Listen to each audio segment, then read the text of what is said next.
안녕하세요. 치주과 전문의 김영석입니다. 저번 영상에서는 스케일링의 필요성에 대해서 설명드렸습니다.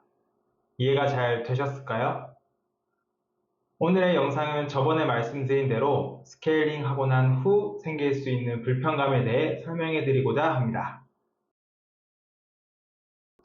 스케일링 후에 피가 나는 이유에 대해 설명해 보겠습니다. 우리가 세수를 한다고 얼굴에 피가 날까요? 물론 세게 하면 피가 날 수 있습니다. 그건 살이 벗겨져서 피가 나는 것이고요.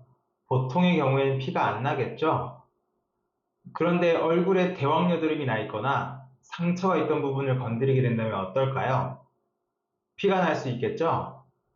마찬가지로 평소에 잇몸 관리가 잘 안 된다면 잇몸에 염증이 생기고 붓게 됩니다. 이러한 상태에서 스케일링을 받게 되면 약해진 잇몸에서 피가 나게 되는 것이죠. 이러한 경우에는 스케일링뿐만 아니라 잇몸 치료까지 받으셔서 염증을 제거하여야 할 수도 있습니다. 따라서 평소에 양치를 할 때 가끔씩 피가 난다면 반드시 치과를 내원하여 검진받기를 권장드립니다. 사실 저 역시도 스케일링을 받고 나서 약간의 시린 증상을 느낍니다. 왜 그럴까요? 여러 가지 원인이 있겠지만 크게 두 가지로 볼 수 있습니다. 첫 번째는 치아의 신경이 예민해진 경우입니다. 예를 한번 들어보겠습니다. 집에서 가만히 누워 있는데 모르는 사람이 갑자기 집에 들어와서 제 몸을 훑으면서 물을 뿌리고 때를 벗깁니다. 굉장히 불쾌하고 예민해지겠죠? 치아도 마찬가지입니다. 치아에는 많은 신경가지들이 있는데 스케일링으로 인해 이 신경들이 예민해지게 되면 평소엔 증상이 없었던 차가운 물이나 얼음에도 시려지게 되죠. 이러한 경우에는 하루 이틀, 길게는 1, 2주일이 지나면 예민해진 신경이 다시 정상으로 돌아오게 됩니다. 두 번째는 치아를 감싸고 있던 치석이 떨어져 나가서입니다. 치아에 붙어있는 돌을 치석이라고 하죠. 치석이 많은 경우엔 오히려 치아에 치석으로 목도리를 걸친 거랑 비슷하다고 보시면 됩니다. 한겨울에 걸치고 있던 목도리를 빼면 갑자기 추워지듯이 치석이 제거되면 차가운 물이나 바람이 치아에 다 시리게 되는 것입니다. 이런 경우엔 치아를 감싸고 있던 잇몸이 내려가 있는 경우가 많아 시간이 지나도 시린 증상이 남아있는 경우가 있습니다.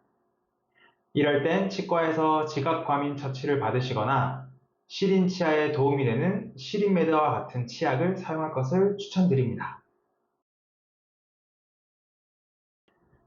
사실 스케일링으로 치아 사이에 구멍 뚫린 게 맞습니다. 이게 무슨 말이냐고요? 차근차근 설명해 드리도록 하겠습니다. 치태와 치석이 생긴 상태로 오랜 기간 방치하게 되면 치주염이라는 질환이 발생하게 되는데요. 조금 어려운 용어가 나왔죠? 우선 치주염에 대해 간단하게 설명드리도록 하겠습니다. 치태와 치석은 치아의 뼈를 녹이는 세균들의 집 역할을 합니다.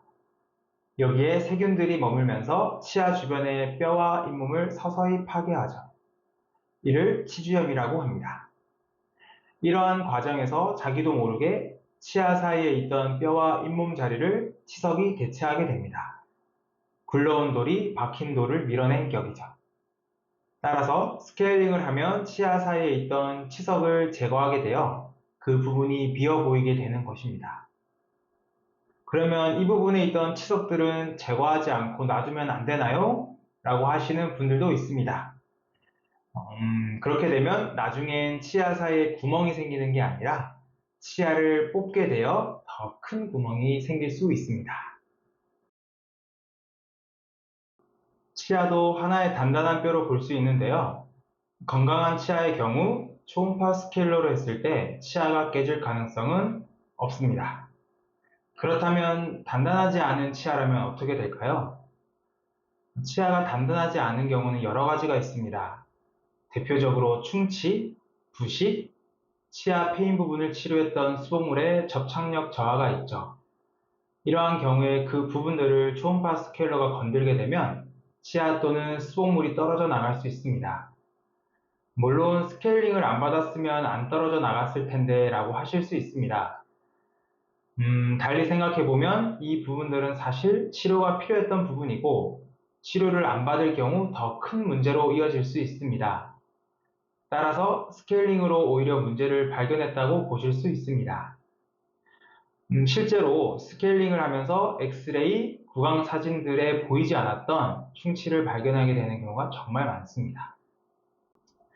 어떤가요? 스케일링 후에 생기는 불편감들에 대해 이해가 좀 되셨을까요? 스케일링 저도 받을 때마다 무섭습니다. 하지만 몸에 좋은 약은 쓰다는 말이 있듯이 스케일링 하는 과정, 하고 난 후에 생기는 약간의 불편감은 내 잇몸을 좋게 하기 위한 최소한의 치과 치료 과정이라고 생각하시면 조금 더 스케일링 받는 두려움을 해소하실 수 있을 겁니다. 그럼에도 불구하고 나는 죽어도 치과 못 가요. 스케일링 절대 못 받아요. 집에서 열심히 관리할래요 라고 생각하시는 분들 계시죠? 제 눈에 다 보입니다. 다음 영상에서는 집에서 스스로 관리할 수 있는 치아 관리에 대해 설명해 드리도록 하겠습니다. 오늘 영상은 여기까지고요. 다른 궁금한 점 있으시면 댓글로 남겨주세요. 감사합니다.